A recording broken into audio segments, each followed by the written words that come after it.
4 étages en dessous de moi, là. Stéphane, si tu veux bien prendre la parole et nous parler. Oui, merci. Bonjour à tous. Tout d'abord, merci Marc de m'avoir convié à cette session. Tu imagines bien que pour un chirurgien, s'exprimer à l'Académie de chirurgie, c'est quand même quelque chose d'assez important. J'y suis déjà venu à une ou deux reprises dans les locaux assez impressionnants, je dirais, encore une fois, pour ce que j'ai l'impression d'être encore un jeune chirurgien, même si je ne le suis plus. Enfin, on a toujours l'impression qu'on a entre 30 et 40 ans dans notre tête. J'espère que ça restera longtemps, mais ces locaux sont magnifiques. Et surtout, franchement, l'amitié et les compétences qui règnent sont quelque chose qui m'ont toujours marqué et je suis très heureux de pouvoir m'y exprimer à nouveau. Je regrette profondément que ça soit en visio, ce qui coupe beaucoup de choses dans ces moments. Et je voudrais vraiment insister là-dessus parce que c'est vraiment dommageable à notre vie personnelle et professionnelle. Je pense que certains d'entre vous doivent le partager. Je comprends que les moyens modernes sont intéressants, ils permettent de pallier à un certain nombre de choses, mais je crois qu'il va nous manquer rapidement quelque chose si on ne sort pas vite de ce cauchemar affreux. Et je vous prie de m'excuser aussi d'être un peu à la bourre parce que j'ai, comme nous tous, pas mal de fonctions et surtout pendant cette période de crise, ça nous bouscule un petit peu.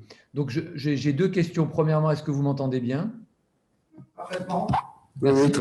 Donc je vais partager l'écran avec un petit diaporama que j'ai fait. Hop, je vais tout de suite me mettre en diaporama. Ah, excusez-moi. Hop, je vais arrêter le diaporama. On va revenir ici à la première diapo. Est-ce que vous voyez mon diaporama? Voilà. Donc, Marc, tu m'as donné un sujet qui est relativement plaisant parce que c'est du vécu, parce qu'il n'y a pas de, comment dirais-je, d'éléments scientifiques extraordinaires à aller chercher, ni de biblio extraordinaires à aller chercher, mais c'est, disons, notre vécu, mon vécu personnel, professionnel et notre vécu commun qui me permet d'illustrer un petit peu cette communication. Je vais essayer, bien sûr, je vais essayer de tenir, bien sûr, les délais qui ont été impartis et j'espère qu'on aura l'occasion de discuter certains aspects qui ne sont pas tous obligatoirement très consensuels, mais j'espère que justement vous m'opposerez un certain nombre d'arguments ou au contraire vous irez peut-être dans mon sens et on va en parler. Le titre était « Quelle collaboration médico-chirurgicale maintenant et future ?» Bien, l'idée qui prévaut dans ma tête, je pense dans un certain nombre d'entre nous, c'est que c'est une affaire d'homme. Alors une affaire d'homme dans le sens non inclusif, hein, c'est-à-dire d'être humain, d'homme et ou de femme, hein, vous savez qu'on se féminise, et que la féminisation, elle touche tout le monde, et la chirurgie comme la gastro-entérologie. Et donc, c'est ce côté être humain. Et je crois vraiment que cette collaboration médico-chirurgicale en dépend. Alors, comment l'illustrer hop, pardon, voilà. Alors, en ce qui concerne la collaboration médico-chirurgicale, est-elle nécessaire? Excusez-moi, je bougeais un peu les fenêtres de vidéo, sinon je ne pouvais pas passer mes diapos. Donc, est-elle nécessaire, cette collaboration médico-chirurgicale? Eh bien, dans un certain nombre de cas, pour un certain nombre d'entre nous, c'est plutôt non. En fait, en effet, je suis désolé, j'ai un petit bug. OK, je ne sais pas si... Voilà. Alors, je vais être un petit peu, disons, pas provocateur, mais vous dire un certain nombre de choses que vous avez peut-être entendues dans les différents staffs. En fait, les endoscopistes sont surtout là pour fournir des malades aux chirurgiens, donc des fournisseurs de patients. C'est tout, hein, ils n'ont pas à trop venir discuter les indications opératoires, etc. Et puis, pour certains médecins, les chirurgiens sont un mal nécessaire qui finira bien par disparaître lorsqu'on aura inventé tous les médicaments qui soigneront toutes les maladies. Et en fin de compte, pour l'instant, on s'occupe principalement on se sert des chirurgiens comme encore une fois, d'un outil et rien d'autre. Alors, pardonnez-moi ces côtés un peu manichéens. Marc les a un petit peu évoqués dans son introduction et ça tombait bien parce qu'on ne s'est pas concerté. Et c'est cet aspect-là des choses que je voulais illustrer, en tout cas au début de mon propos. Alors évidemment, tout ça est un petit peu ridicule hein, et je ne vais pas le développer. Mais ça va parfois un petit peu plus loin. Et si je suis moins politiquement correct, dans certaines discussions de staff aussi, on a considéré que les endoscopistes ne cherchaient qu'à voler des parts de marché aux chirurgiens. Déjà, ça, c'était déjà une espèce de situation que certains ont envisagée, et que les chirurgiens sont des sortes excusez-moi, j'ai juste un petit bug, je vous prie de m'excuser une seconde, que je puisse... Vous voyez toujours le diaporama, oui? Oui, voilà, pardon. Donc, je disais, hop, je vais juste changer quelque chose, parce qu'il faut que je... Ouais, vous inquiétez pas, je vais repartager mon écran, mais de manière différente, sinon je n'arriverai pas à faire ma présentation dans de bonnes conditions. Voilà. Donc, je disais, il y a une version un petit peu moins politiquement correcte, puisque les chirurgiens ont tendance à penser que certains endoscopistes cherchent à voler des parts de marché aux chirurgiens, et puis d'autres endoscopistes considéraient que les chirurgiens sont des sortes d'ouvriers spécialisés. Alors, ce n'est pas complètement faux, cette vision, dans aucun des deux sens, parce qu'il y a eu des excès dans les deux sens. Prenons l'exemple de l'avènement de la célioscopie. Eh bien, il est probable qu'un certain nombre d'endoscopistes ont eu parfois des attitudes un petit peu excessives en voulant investir ce champ-là. À l'inverse, les chirurgiens ont parfois considéré à tort, pardon, les endoscopistes, je disais donc les endoscopistes ont parfois fait de la célioscopie, et les chirurgiens parfois se sont considérés uniquement comme des travailleurs manuels. Alors, comment illustrer? Excusez-moi, je vais me remettre en diaporama, j'ai vraiment un petit bug sur mon ordinateur, ce qui me gêne beaucoup dans la présentation. Alors, qu'est-ce qui explique ces positions un peu excessives, je dirais, ces positions qui quelque part, viennent créer des dissensions entre médecins et chirurgiens?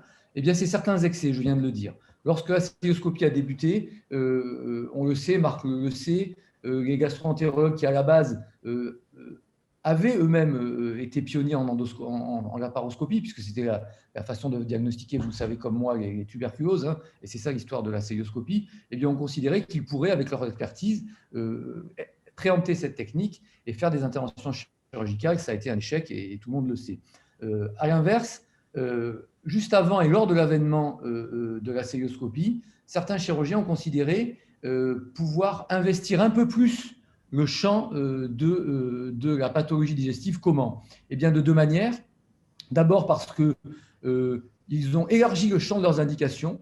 Je pense notamment à la prise en charge du reflux gastro-œsophagien, en grande partie avec d'ailleurs l'aide et l'accord des gastro-entérologues, hein, qui ont considéré que la célioscopie n'était pas vraiment une intervention chirurgicale, et on s'est mis à opérer probablement des gens qu'on n'aurait pas dû opérer. Et puis en amont de tout ça, un certain nombre de chirurgiens ont considéré qu'on devait, à l'instar peut-être de certains mirages d'autres pays, que les chirurgiens pouvaient assumer l'ensemble de la prise en charge des malades, c'est-à-dire notamment les endoscopies. Bon, vous savez qu'aux États-Unis, les chirurgiens font aussi des endoscopies, et certains chirurgiens, certains de mes maîtres que je respecte et qui sont tout à fait respectables, nous avaient conseillé de nous mettre à l'endoscopie, et avec cette espèce de vieux mirage pour les chirurgiens, que de toute façon, il fallait qu'on se mette à l'endoscopie, que c'était à nous de faire les endoscopies, et que ça devait se passer comme ça. Bon, c'est un mirage qui dure depuis 40 ans, vous savez très bien, tous autour de cette table, que ça n'arrivera très probablement jamais. En tout cas, c'est ce que je pense, et c'est ce que je voulais partager avec vous. Donc tout ça pour dire que si on est toujours sur un secteur concurrentiel, eh bien on est dans l'excès, et il n'y a pas de collaboration, il n'y a uniquement que de la concurrence.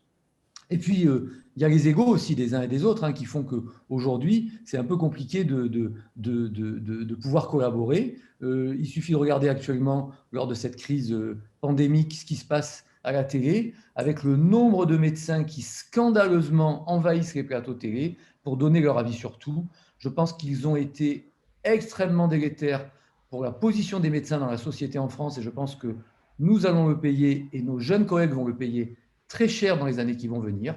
Nous avons complètement décrédibilisé la parole médicale, et je crois que nos joutes stériles entre gastro-entérologues et chirurgiens se traduisent par ce type de comportement, et je regrette vraiment profondément que notre métier, qui est si beau, qui est si passionnant, qui nécessite, c'est vrai, un minimum d'ego quand même, il faut quand même qu'on ait envie de s'investir et qu'on ait envie d'avoir en retour une certaine reconnaissance, eh bien ça aille trop loin, et je crois vraiment très profondément que c'est un gros boulet dans notre façon de nous comporter, dans notre communauté médicale et dans notre pratique professionnelle.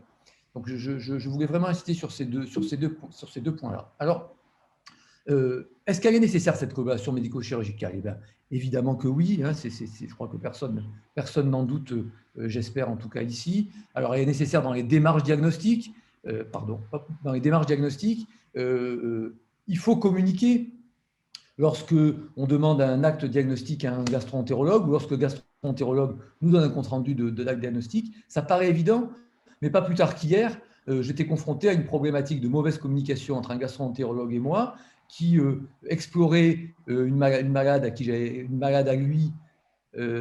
fait une colectomie, une coloproctectomie totale et qui avait une maladie de Crohn, donc il devait faire un bilan endoscopique, et donc il a, par iléostomie définitive, fait une endoscopie, et puis il est allé chercher le moignon rectal, et donc il est rentré dans le canal anal pour essayer d'aller chercher le moignon rectal que j'avais déjà retiré, et il était très surpris de trouver une sténose très importante du canal anal, et il a tenté de la forcer. Donc voilà typiquement la communication de base qu'il faut avoir, ça vous paraît complètement anecdotique ce que je dis, mais c'est quand même notre quotidien. Donc, si on ne communique pas, si on ne parle pas dans les démarches diagnostiques, ça ne marche pas. À l'inverse, des comptes rendus diagnostiques insuffisants sur des localisations de polypes, de tumeurs, et j'en passe, sont une vraie problématique qui n'est toujours pas réglée aujourd'hui, en tout cas si on n'a pas une bonne communication. Alors, dans la corrélisation d'actes thérapeutiques, eh bien, écoutez, c'est une évidence. Ça sera l'objet de l'ensemble des communications qui vont vous être faites tout à l'heure. Alors, j'avais prévu d'illustrer par une petite vidéo, mais j'ai peur de ne pas avoir beaucoup de temps, puisque 10 minutes, ça passe assez vite. Et donc, je vais passer rapidement, mais j'avais une petite vidéo sur la prise en charge mixte médicale, c'est-à-dire endoscopique et célioscopique de tumeurs mal placées au niveau du cardia. Et j'avais un petit film, Marc, Stéphane, tu peux la passer, hein, tu as le temps, si tu peux prendre 5 minutes de plus.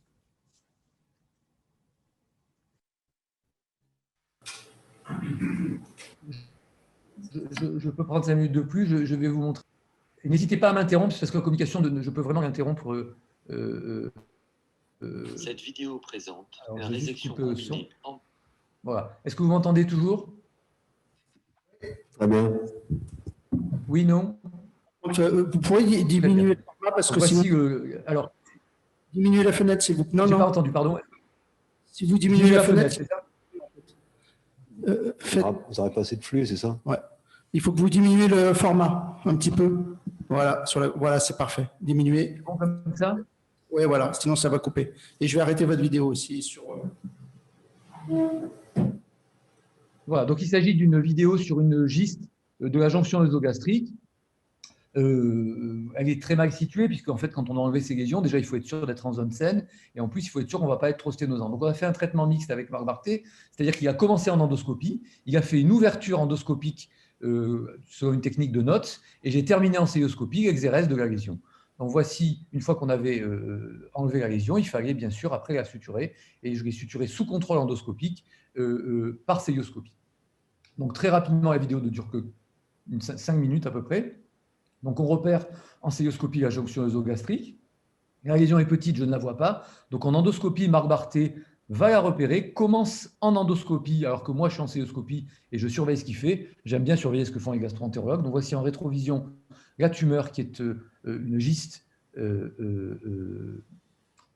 encore une fois, juste sur cette jonction. Donc,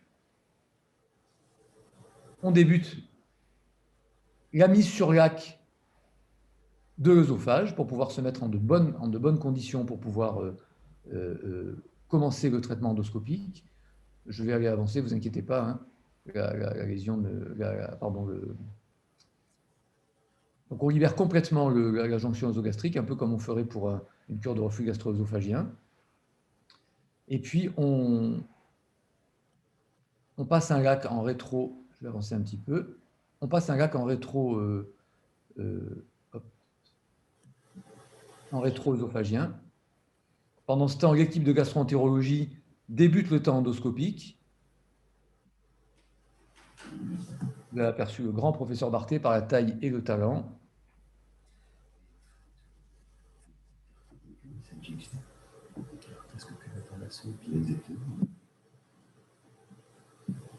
Donc l'idée, c'est de repérer avec la partie inférieure de la lésion pour être en zone saine. Moi, en transillumination, je repère aussi la lésion grâce à la transillumination. Vous voyez, on se voit, je le vois appuyé sur la paroi gastrique.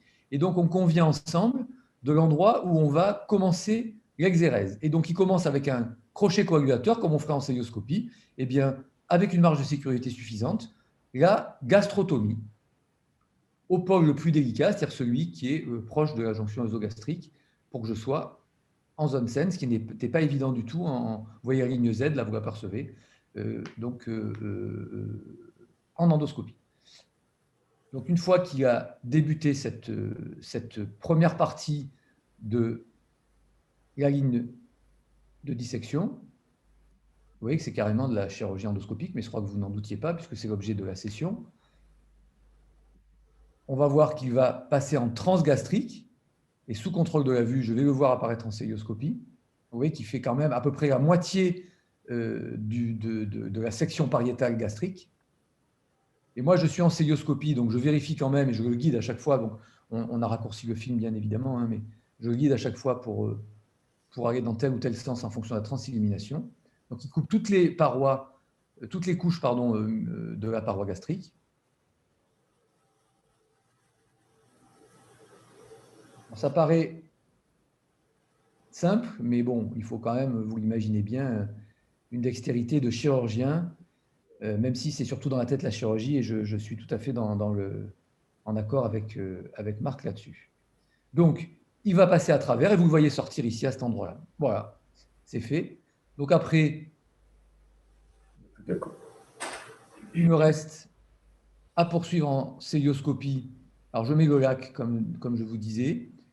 Donc, hop, pardon.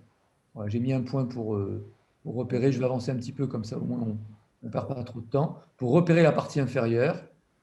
Voilà. Et ensuite, j'ai fini en célioscopie la fin de la section de la paroi gastrique. Voilà, vous voyez. On va extérieur. Donc, vous voyez Marc avec son crochet qui termine l'exérèse. On accouche par cette gastrotomie la tumeur qui a été à moitié sectionnée, enfin en tout cas ça, libérée par endoscopie. Moi, j'avais complété la gastrotomie pour pouvoir y avoir accès. Vous voyez que la tumeur n'est pas petite. Hein. Et ensuite, je termine par un agrafage en zone saine de cette gyste gastrique, hein, puisque c'était une gyste, comme je vous le disais. Bon, c'est très simple.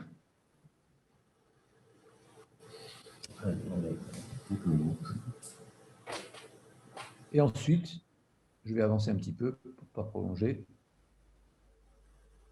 Une suture sous contrôle de la vue. Et je crois qu'à un moment, on voit même Marc qui me surveille en train de coudre. Je ne sais pas si on le voit.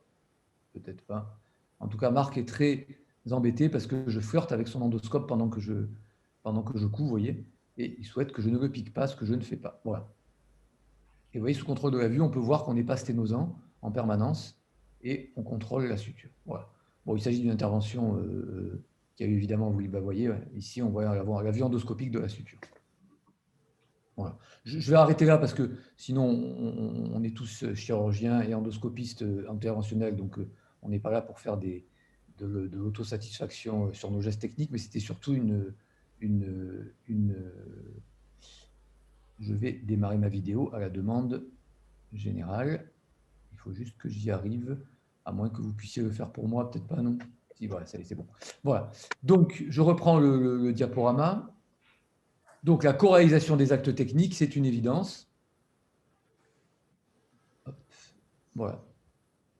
Alors, il y a d'autres éléments qui sont importants, c'est la gestion des complications. Je voudrais insister là-dessus parce que lorsque ça paraît peut-être évident à l'ensemble des chirurgiens qui sont autour de la table aujourd'hui de discuter avec nos collègues endoscopistes et gastro-entérologues lorsqu'on a des complications, mais au tout début, lorsqu'on avait commencé à gérer ensemble des complications de manière un peu, je dirais, non pas hérétique, mais un peu iconoclaste avec Marc sur des traitements endoscopiques, des mises en place de prothèses, des drainages endoscopiques de fistules sur des anastomoses colorectales, eh bien, ce n'était absolument pas connu. Et certains de mes collègues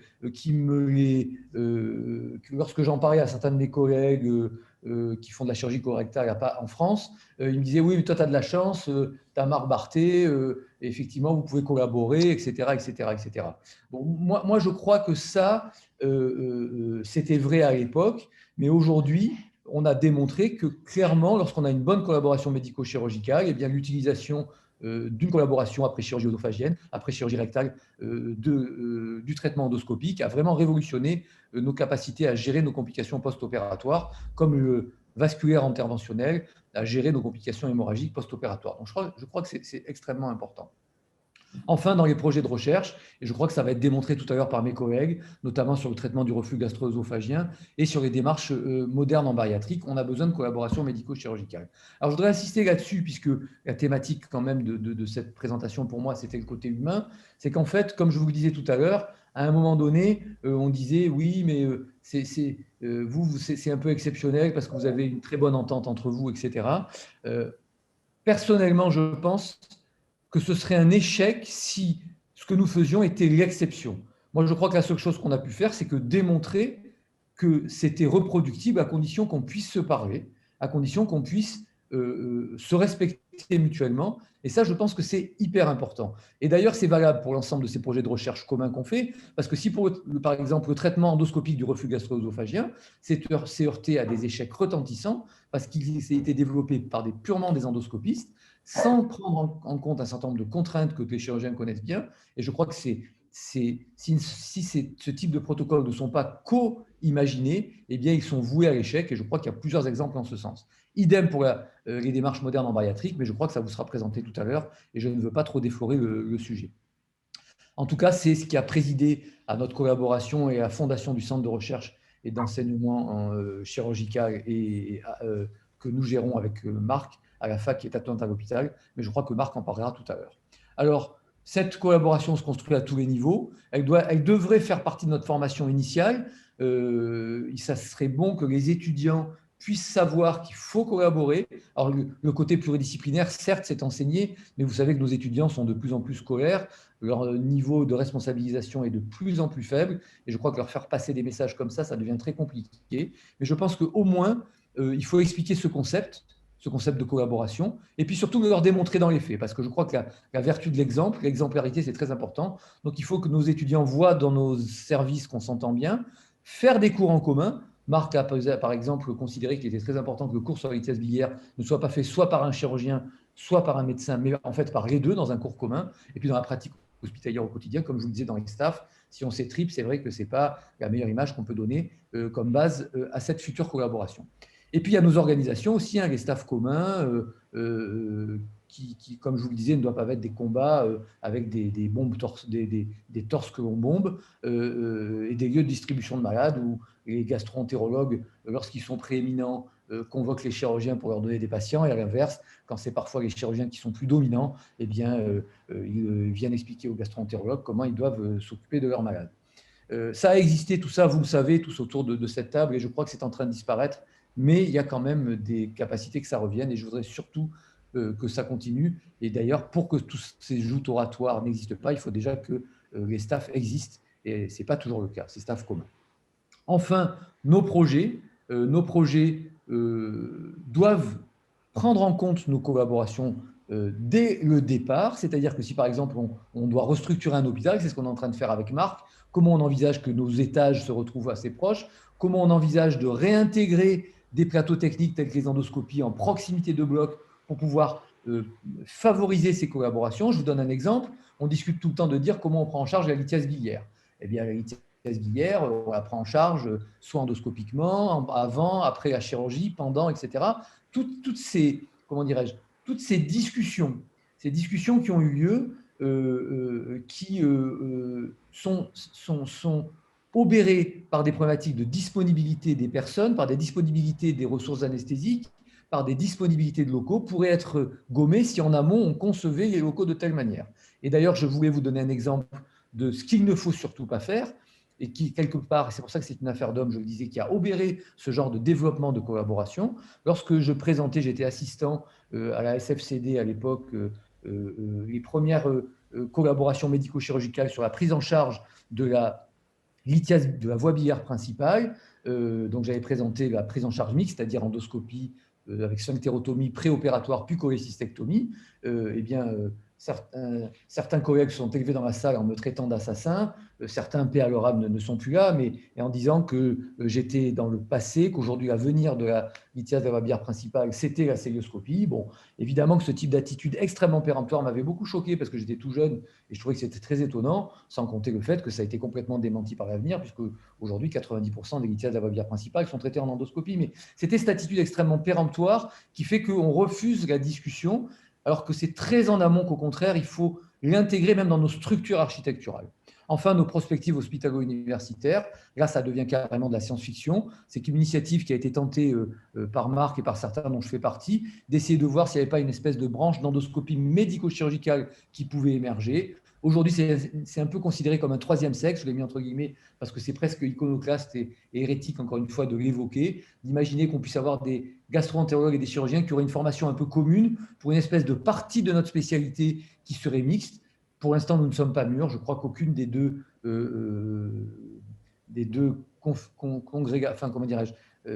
aucune de nos deux spécialités n'est prête à accepter cette évolution. Je pense quand même, comme Marc, qu'elle arrivera. Voilà. Donc, en conclusion, je crois vraiment, un de mes collaborateurs dit toujours « il n'est de richesse que d'hommes ». Et c'est exactement ce que je pense pour cette communication. Le moteur de cette collaboration, c'est un vrai respect mutuel. C'est important, ça suffit pour que ça se passe très bien et que ça marche très bien. En plus, et là je parle pour Marc et je le lui dis publiquement, même si je lui ai déjà dit, et c'est toujours plus facile de dire les choses publiquement que dans l'intimité, que ça s'est muté entre nous, entre une vraie amitié profonde, ce qui ne gâche rien et au contraire probablement un enrichissement et favorise les choses, mais il n'empêche que ce n'est pas nécessaire. Il faut que ce soit une aventure humaine importante qui draine derrière elle l'ensemble de ces progrès au service, évidemment, de nos patients et de notre plaisir de travailler ensemble. Voilà, je vous remercie de votre attention. Je suis désolé d'avoir été un peu parfois brouillon, mais c'est que j'avais des petits soucis techniques sur mon diaporama. Voilà. Monsieur Berda, pour cette très intéressante réflexion qui existe depuis de nombreuses années. Je vais aller très très vite parce qu'on a déjà perdu votre temps. Je voulais juste vous faire un commentaire supplémentaire. C'est que ça ne s'adresse pas qu'à la gastro-entérologie, puisque je vous signale que toutes les disciplines ont le même problème, que ce soit la gynécologie, l'urologie, avec une seule réserve, c'est que les urologues, ils ont gardé tout dans leurs mains, c'est ce qui les différencie des autres. Et je voudrais dire une chose à propos des complications. Ce qui est important, c'est de parler des complications avant qu'elles arrivent, parce que si vous appelez quelqu'un pour une complication, l'endoscopiste appelant le chirurgien ou le chirurgien appelant l'endoscopiste, et que vous n'êtes pas parlé avant, c'est pas bien. Par contre, je voudrais vous poser une question très très pratique, parce qu'ayant été donc assistant chez le professeur Hautefeuille, collaborant avec la maison Bernier à Saint-Lazare, le problème, si vous voulez, il y a deux choses. Il y a l'organisation temporelle et l'organisation spatiale. Alors, j'aimerais bien avoir votre avis sur ce problème qui est là, qui est le problème humain de tous les jours. C'est que l'endoscopiste n'aura pas le chirurgien quand il en aura besoin, parce qu'il sera en train d'opérer, de faire quelque chose. Et à l'inverse, le chirurgien, malheureusement, pour opérer une tumeur au niveau du côlon, n'aura peut-être pas l'endoscopiste qui pourra venir en salle au moment où il en aura besoin. Donc, il y a un problème temporel, parce qu'on est tous en train de travailler.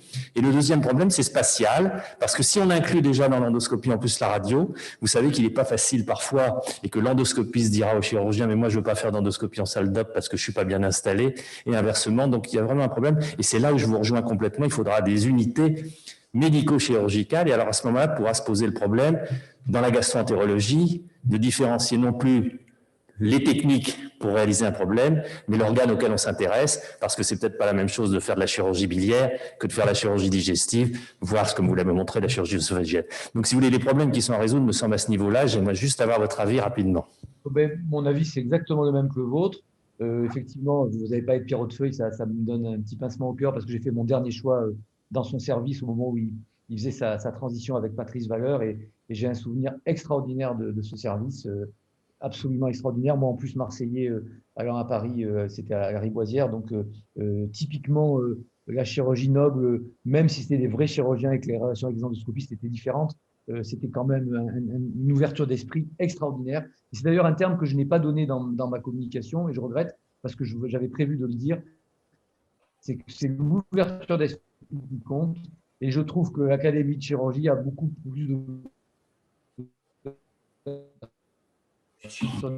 d'esprit parfois que nos plus jeunes collègues. Et paradoxe, c'est exactement ce que je pense, exactement ce que je pense, on réfléchit bien. Il n'y a que des obstacles. Effectivement, le gastro-entérologue, il a déjà ses consultes, le chirurgien, il a oublié d'appeler le gastro, etc., etc. Et donc, comme je vous le disais, ce qui marche bien au départ, c'est… Allô? Non, vous m'entendez pas? Ah, il y a un problème de… Le flux baisse, mais vas-y, continue. Allô, allô? Oui, on vous entend. Je disais, il n'y a que des obstacles potentiels. Voilà, il n'y a que des obstacles potentiels à cette collaboration, si on veut bien. Donc, c'est pour ça qu'au départ, je disais, une amitié, une relation profonde permet d'abattre ces obstacles. Et dans un second temps, c'est ce que vous disiez, c'est l'architecture, c'est les organisations, si elles sont intégrées d'emblée dans nos projets de services, d'hôpital, de CME, de réflexion d'hôpital, que nous arriverons à les intégrer dans nos organisations et donc ça se gommera. Mais je suis d'accord, au départ, il n'y a que des obstacles à tout ça et c'est à nous de les lever en les anticipant. Voilà. C'est pas trop de procédure. Merci beaucoup. S'il vous plaît, je peux dire un mot? Oui, Est-ce que je peux dire un mot? Attendez, il y a notre ami 3 questions, on attend. Jean-Luc Bouillot qui prend la parole au niveau présentiel et après on prendra une question qui est sur le sujet. Richard. Il y a François Richard. Oui, alors je voudrais, j'adhère tout à fait au discours qu'a tenu Stéphane Berda sur l'importance de la collaboration, de l'entente entre deux spécialités, entre deux équipes et entre deux hommes. Mais je trouve que le discours a été un peu bisounours, en fait, parce que, en fait, dans la réalité, pourquoi ce qui est possible aux États-Unis, c'est-à-dire que les chirurgiens peuvent faire de l'endoscopie, pourquoi ce n'est pas possible en France? Pourquoi il y a eu un début de discussion entre les deux CNU de chirurgie digestive et la chirurgie et la gastroentérologie qui a été bloquée par les gastroentérologues et pas par les chirurgiens? Pourquoi dès que les chirurgiens cherchent à avoir un stage d'endoscopie, c'est systématiquement refusé? Pourquoi est-ce que quand un chirurgien demande d'avoir un endoscope, son matériel au bloc opératoire, la commission d'équipement le refuse systématiquement, il y a un obstacle. Et donc, on a l'impression que c'est plutôt du côté des gastro-entérologues que ça coince que des chirurgiens. Merci de ton avis. Alors, mon avis, il est un peu en partie d'accord, mais en partie pas d'accord. Alors déjà, est-ce que ce n'est pas possible pour les chirurgiens français de faire de l'endoscopie, alors qu'aux États-Unis, c'est possible? Je pense que ce n'est pas tout à fait ça. Moi, je pense que c'est techniquement possible, qu'on peut l'imaginer, mais moi, j'aimerais bien savoir combien de chirurgiens sont réellement intéressés pour se lancer dans l'endoscopie. Je pense que vous seriez surpris de la même manière. La question se poserait à l'inverse, sur combien de gastro-entérologues sont vraiment intéressés par l'endoscopie interventionnelle. Ce sera loin d'être la majorité. Ce qui veut dire qu'aujourd'hui, ce qui est vrai pour l'urologie, qui effectivement ont gardé l'ensemble des gestes, n'est probablement pas vrai ni pour les gastro-entérologues, ni pour les chirurgiens. Le volume de patients est tellement important que nous, à mon avis, mais ça c'est un avis, je suis prêt à le discuter, je n'ai pas de chiffres pour tout ça, mais je pense très clairement que imaginer qu'une seule de nos deux spécialités pourrait englober l'ensemble de cette activité n'est a priori pour l'instant pas possible. Donc pour moi, le concept de dire qu'il y a une partie de l'activité qui serait mixte, pour une partie des gens qui voudraient s'y intéresser comme une surspécialité, me paraît être plus cohérent. Donc imaginez qu'on va généraliser l'endoscopie pour les chirurgiens, je ne suis pas certain que nous aurions les candidats. C'est pour ça que je ne dis pas que c'est pas possible, c'est que probablement ce n'est pas nécessaire et ce n'est pas demandé. Ça, c'est la première partie de la question. La deuxième partie, c'est est-ce que ce sont les gastro-entérologues qui bloquent plus que les chirurgiens? Très honnêtement, je pense que c'est plutôt oui, pour répondre à ta remarque, même si elle était quand même un peu disons, orientée. C'est plutôt oui, c'est plutôt les gastro qui bloquent, parce que je pense qu'ils ont effectivement cette peur que l'ensemble des chirurgiens leur volent l'ensemble de leur activité. Mais je pense que c'est une erreur, parce que ça ne se produira jamais. Et ce n'est pas parce qu'effectivement, il y aurait quelques petits pans qui seraient intégrés par la chirurgie que ça changerait quoi que ce soit. Et donc, je dirais juste que, par contre, ta présentation, là où je suis moins d'accord, de dire que ce n'est que la faute des gastro-entérologues, à mon avis, n'est pas tout à fait vrai. Je pense que c'est surtout le fait que les chirurgiens en ont-ils vraiment envie? Y a-t-il vraiment tant de chirurgiens que ça qui veulent faire des stages en endoscopie? Moi, je suis comme vous, pour certains d'entre vous, responsable des fameuses FST, des fameuses options. Je ne vois pas beaucoup de candidats qui veulent s'y inscrire. Donc, c'est une discussion qui est ouverte. Bien sûr, la porte n'est pas fermée, Ce n'est pas du tout le monde des bisounours, hein, par contre. Hein, c'est vraiment ma vraie vie de médecin et comme je le ressens avec mes collègues. Mais peut-être qu'on est exceptionnel. On a une chance exceptionnelle. Pas qu'on est exceptionnel, mais qu'on a une chance exceptionnelle. Richard, Oui. est-ce que je peux dire un mot? Alors, Richard Villet. Richard. Richard qui veut parler aussi. Ah. La parole, bonsoir Richard. Non, mais Jacques Beaulieu était avant moi, que Jacques parle. Bon. Je voulais vous féliciter, vous remercier de cette séance. Je voulais saluer Stéphane Berda, que je connais bien, et Marc Berthet, que j'ai connu il y a très longtemps et qui m'avait impressionné car il était un pionnier de l'endoscopie interventionnelle. Mais si je prends la parole, c'est pour vous dire qu'à l'heure actuelle, nous a rejoint dans le groupe des participants à cette séance Zoom un de mes élèves qui est le professeur Dongshai à Phnom Penh et qui nous suit en direct. Vous pouvez le voir parmi les participants. C'est un excellent chirurgien digestif formé à Lyon et c'est assez un succès de notre. Je voulais saluer ce succès de notre réunion Zoom parce que nous sommes suivis en direct à 11 000 km d'ici. Voilà, le voilà en photo. Tu m'as trouvé un rendez-vous. Salut, Chai.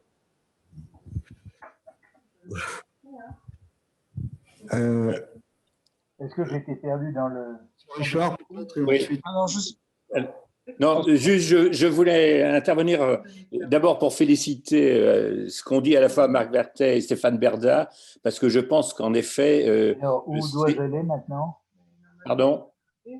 Je demanderai à tout le monde de fermer les micros quand ils ne parlent pas, s'il vous plaît. Et d'autre part, si vous avez des questions, vous levez la main ou le chat. François, c'est à toi. Donc, oui, donc je voulais donc féliciter Marc Berthet et Stéphane Berda pour les idées qu'ils ont développées et que je partage beaucoup. Et d'autant plus pour amener de l'eau à leur moulin, c'est que travaillant à la DGOS, enfin, dans les commissions de la DGOS à propos des autorisations, que ce soit en chirurgie ou en gastro-entérologie, pour l'exemple du digestif, on voit très bien que l'attitude un peu restrictive de certains actuellement nous pose des problèmes parce que, dans l'exemple particulier, le ministère a découpé les actes, et je ne dis pas les actes chirurgicaux, je parle des actes thérapeutiques, d'une part en chirurgie, d'autre part en endoscopie et troisièmement en interventionnel, ce qui ne veut rien dire sur le plan pratique puisqu'il y a plusieurs spécialités où ce sont les mêmes praticiens qui les font,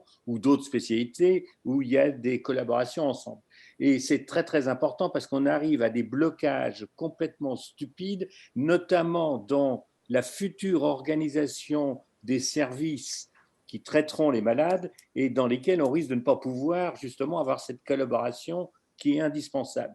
Donc, il faut absolument qu'on avance. Le deuxième point, c'est au niveau de la formation. On est en train tous, et d'ailleurs l'Académie de chirurgie travaille là-dessus, à se poser des questions sur les problèmes de formation entraînés par la réforme et la nécessité qu'on a d'augmenter le temps de formation au niveau du post-internat. Et je pense que dans le cadre notamment de la chirurgie digestive et de la gastro-entérologie, on arriverait à changer un peu les mentalités si en post-internat, les CNU arrivaient à imposer le fait qu'il y ait des stages croisés entre les futurs gastro-entérologues et les futurs chirurgiens pour aller dans les services opposés, parce qu'il y aura tout à gagner. Si je prends l'exemple de l'urologie, entre l'urologie, les urologues, les gynécologues et les médecins rééducateurs, il y a plusieurs services universitaires qui travaillent maintenant en staff commun systématique depuis une dizaine d'années, et comme par hasard, c'est ceux qui sont les plus connus et qui ont les séries les plus importantes. Donc, je crois que c'est des choses très importantes. Et puis, il y a le dernier point qui est, d'ailleurs, il faut bien le dire, le point qui correspond aux finances et à la nomenclature, avec deux sous-groupes. Un, c'est qu'actuellement, malheureusement, on n'a aucun moyen de connaître la réalité exacte du nombre d'actes qui sont faits dans ce qu'on appelle l'interventionnel, parce que toutes les cotations se font par assimilation, et donc on est dans un brouillard total. J'ai interrogé la CNAM à ce sujet, et elle est incapable de répondre parce que, sauf certains actes précis, globalement, c'est des assimilations. Et puis, deuxièmement, il faudra, au niveau de la nomenclature, que justement, on veille à ce qu'il n'y ait pas de biais qui favorisent telle ou telle chose. Donc, je crois que ce sont 3 points qui sont importants pour aller exactement dans le même sens qu'ont dit Marc Berthet et Stéphane Berda, que je félicite. La question que je me pose, c'est j'aimerais bien avoir une réponse à la fois de Marc Berthet et de Stéphane Berda, c'est ne croyez-vous pas qu'il y a quand même un véritable problème d'offre de soins en France en matière d'endoscopie interventionnelle digestive? D'ailleurs, Stéphane Berda l'a rappelé, concernant les lithiases de la voie biliaire principale, une grande quantité de chirurgiens ont tout à fait compris que c'était beaucoup moins agressif pour les patients de se faire retirer une lithiase de la voie biliaire principale par voie endoscopique que par voie cœloscopique, a fortiori laparotomique. Or, il y a beaucoup d'autres domaines où les chirurgiens sont très conscients qu'un endoscopiste interventionnel digestif ferait probablement mieux que pour un certain nombre d'actes. Malheureusement, il y a un problème d'offre. Moi, je travaille en Île-de-France. Il y a un centre qui, peut-être un deuxième, qui fait des actes interventionnels digestifs, d'ailleurs remarquablement, mais on se dit quand même, il y a un problème de demande. Et ça joue également sur le développement des procédures. Puisque si des gastro-entérologues ou des chirurgiens d'ailleurs veulent développer des actes interventionnels digestifs, il faut qu'ils puissent avoir un certain nombre de patients proposés, une certaine répétition des actes pour arriver à mettre en évidence l'intérêt de ces interventions. Moi, j'ai un jeune associé qui fait des procédures bariatriques en endoscopie, mais alors que nous avons 27 gastro-entérologues dans notre établissement, c'est un collègue interventionniste de la Côte d'Azur qui vient chaque fois pour l'aider. Donc, il y a probablement un problème d'offre de soins parce qu'il y a beaucoup de patients qui seraient très intéressés par ces actes qui sont moins agressifs que la chirurgie, même oscilloscopique. Qu'en pensez-vous? Je vais laisser la parole à Marc, mais je vais aller complètement dans ton sens. Je suis entièrement d'accord, et même dans notre centre, parce qu'il n'y a pas que la volonté des gastro-entérologues, hein, il y a aussi la disponibilité des plateaux techniques et des ressources anesthésiques qui sont de plus en plus faibles, et on a du mal parfois à avoir une écho-endoscopie ou une sphinctérotomie endoscopique. Et donc, je pense qu'il y a deux aspects. Il y a l'aspect des capacités hospitalières, privées ou publiques, à assurer cette endoscopie interventionnelle. Et Marc, peut-être tu dirais un mot sur la vocation et sur l'intérêt peut-être des gastro-entérologues sur le côté interventionnel, qui n'est pas évident à susciter. Marc, peut-être tu peux dire ce que tu en penses? Je ne sais pas si Marc a son... Voilà, vous m'entendez là? Juste, je pense en fait que le problème, plutôt que d'une offre de soins, c'est un problème de fléchage de formation. Parce qu'effectivement, l'endoscopie interventionnelle, tout le monde n'a pas envie d'en faire. Et dans la formation des endoscopistes, il y a plusieurs niveaux. Vous savez qu'il y a un niveau 1, un niveau 2, un niveau 3. La plupart n'ont pas envie de dépasser un embryon de niveau 2. Et ça, c'est un vrai problème. C'est pour ça que moi, j'avais pensé que ça serait bien de faire une espèce de discipline un peu hybride médico-chirurgicale. Et il a fallu monter une école, parce que chez nous, c'était très mal vu au CNU quand vous étiez endoscopiste. Hein. C'était un cas de retour à la maison sans agrégation. Hein. Donc, c'était très, très mal vu d'être endoscopiste. Maintenant, ça a complètement changé parce qu'on a fondé une école, on a mis beaucoup d'endoscopistes dans beaucoup d'hôpitaux, de CHU en France, à tel point que maintenant, actuellement, en endoscopie interventionnelle, c'est la première discipline productrice d'articles internationaux devant les pathologies. Donc, la marée est en train de monter. Donc, vous avez raison pour dire qu'il y avait un problème d'offre de soins. On est en train de le compenser. Après, il faut rendre la discipline d'endoscopie interventionnelle attractive. Par exemple, pour l'endoscopie interventionnelle bariatrique, vous savez qu'il n'y a aucune cotation reconnue par la CCM. Et donc, quand vous faites une sleeve endoscopique, c'est considéré comme une endoscopie normale. Donc sans interventionnel. Donc là, nous, on a monté un protocole à l'hôpital Nord et à Nice pour le faire valider par la HAS et qu'on puisse avoir après une cotation CCM pour l'endosleeve.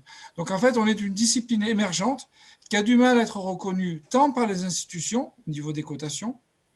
Pratiquement un acte sur deux que l'on fait avec le Dr Gonzalez n'a pas de cotation contenue que par nos institutions, où systématiquement, en fait, on ne nous donnait pas les plateaux techniques nécessaires. Je ne vais pas rentrer dans le détail parce que je connais bien la situation parisienne. Et il y a beaucoup d'hôpitaux parisiens où ils n'arrivent pas à avoir d'un anesthésiste pour endormir leurs patients pour faire l'endoscopie interventionnelle. Donc, on a cette double limitation parce que c'est une discipline émergente qui est en voie de reconnaissance. Voilà. Donc, voilà ce que je peux vous dire. Je pense qu'il faut… La marée est en train de monter et je pense que bientôt, tout le monde pourra voir les endoscopistes interventionnels qui souhaitent. Après, qui va faire quoi ? Si vous voulez, je vous donne mon opinion parce que j'étais au CNU quand avec Brice Gaillet, il y a plus de 10 ans, on a essayé de monter cette fameuse discipline hybride où on s'est fait taper dessus, en fait, des deux côtés. En fait, c'est trop tôt. En France, il ne faut pas avoir raison trop tôt. Donc, moi, j'ai compris qu'en fait, on ne prenait que des coups et que ça ne servait à rien. Qu'est-ce qu'il fallait ? C'était travailler, développer de nouvelles procédures, former des gens et montrer qu'on était utile et qu'on pouvait faire beaucoup de choses et qu'on n'était pas dans une situation d'opposition. Je vous donne juste une réflexion parce que c'est vrai qu'il y a une opposition des gastro-entérologues, mais certains chirurgiens, je ne citerai pas de quelle ville, ont été très maladroits sur le plan politique. Et moi, je vous demande juste de comprendre. Si moi, endoscopiste, je vous dis, tiens, moi, je fais des cathés, j'ai des calculs à voie biliaire principale, et après, je fais la cholestectomie sous cœlioscopie, je pense que vous aurez droit à une levée de bouclier aussi chez vous. Donc, en fait, c'est comme ce que disait Pascal, quand il y a un différend, il faut comprendre les arguments et les positions des deux côtés. Bon, alors je pense que la discussion actuellement, elle est encore bloquée et je pense que, en fait, c'est le développement de nouvelles procédures qui va permettre aux gens d'évoluer et de comprendre un peu comme ce qui s'est passé pour Stéphane Berda avec la lithiase biliaire, le traitement endoscopique. Eh bien, les choses vont évoluer et chacun trouvera sa place. Et je crois que les débats sur l'opposition, actuellement, ils ne sont pas mûrs pour déboucher sur quelque chose de constructif. Voilà. Albert Claude, je peux intervenir ? Monsieur le modérateur, si vous en êtes d'accord, le temps passe. Est-ce que vous êtes d'accord pour accepter les deux dernières questions? Une de Albert. Oui, bien sûr. C'est un autopo. Je pense que cette discussion est très importante. Et l'autre, quelqu'un voulait prendre la parole sur Zoom ensuite. Albert Claude Benamou. Oui, bonjour à tous. Et merci pour cette belle présentation d'une problématique qui n'est pas spécifique au digestif, puisque moi, en tant que chirurgien vasculaire, je peux aussi vous raconter la même bataille de clochers qu'il y a entre les radiologues interventionnels et les chirurgiens. Et finalement, même au niveau du CNU, nous avons un peu évolué. Je pense qu'on est sorti de la période un peu de conflit potentiel en une période de collaboration maintenant, où dans les maquettes, et je reviens un peu sur l'intervention et l'importance de ce qu'a dit Marc Barthé, sur la problématique des maquettes de formation et l'accessibilité à tous, quelle que soit la discipline d'origine, à des compétences, à la formation à des compétences suivant la volonté des collègues. Mais il faut véritablement que dans la discipline, on accepte, nous les chirurgiens vasculaires, nous avons maintenant des stages de radiologie vasculaire. Il faut absolument que les collègues aient une compétence en radiologie vasculaire pour pouvoir mettre des endoprothèses aortiques, etc. Donc, il n'est pas exclu que nous travaillions en équipe, même au sein du bloc opératoire avec les radiologues vasculaires, mais nous avons acquis nous-mêmes une forme d'autonomie par rapport à la gestion des outils et des bonnes indications, des mauvaises indications. Je pense qu'il y a un processus qui est en cours peut-être en digestif, sur lequel vous devez absolument ne pas abandonner la partie. Il faut que les chirurgiens puissent accéder aux techniques endoscopiques et interventionnelles, mais il faut aussi bien sûr que, pourquoi pas, ce que vous avez dit tout à l'heure, on accepterait qu'un acte cœlioscopique soit fait par un collègue qui a la compétence pour le faire. En mettant cette thématique au programme, Marc Barthé a soulevé un problème qui, dans la prochaine présidence de le vice-président qui vient d'intervenir, pourrait être reprise largement. Et donc, il y a juste pour aujourd'hui une question courte, réponse courte de monsieur. J'ai Geoffroy du chat, je ne sais pas qui vous êtes. Vous m'entendez? Voilà. C'était pas une question, mais c'est pas grave. C'est pas grave. C'était pour répondre en tant qu'endoscopiste, mais je répondrai peut-être tout à l'heure quand je prendrai la parole pour ma présentation. Bon, on va prendre la parole tout à l'heure. Alors, je reprends la modération parce que je m'excuse, Marc, je vous redonne la parole, mais il faut qu'on avance. Parce que là, allez, on avance, mais franchement, ce débat était important, intéressant et avec toutes les disciplines. D'échanger dessus et de dédramatiser la situation. Et je crois que le point essentiel, c'est qu'il faut qu'on avance. Voilà, et je retiens l'idée de François Richard. Je pense qu'effectivement, ça passera par une meilleure communication et par un échange d'internes, de semestres d'internes, pour que les gens apprennent à mettre ensemble leur idée et leur formation. Donc,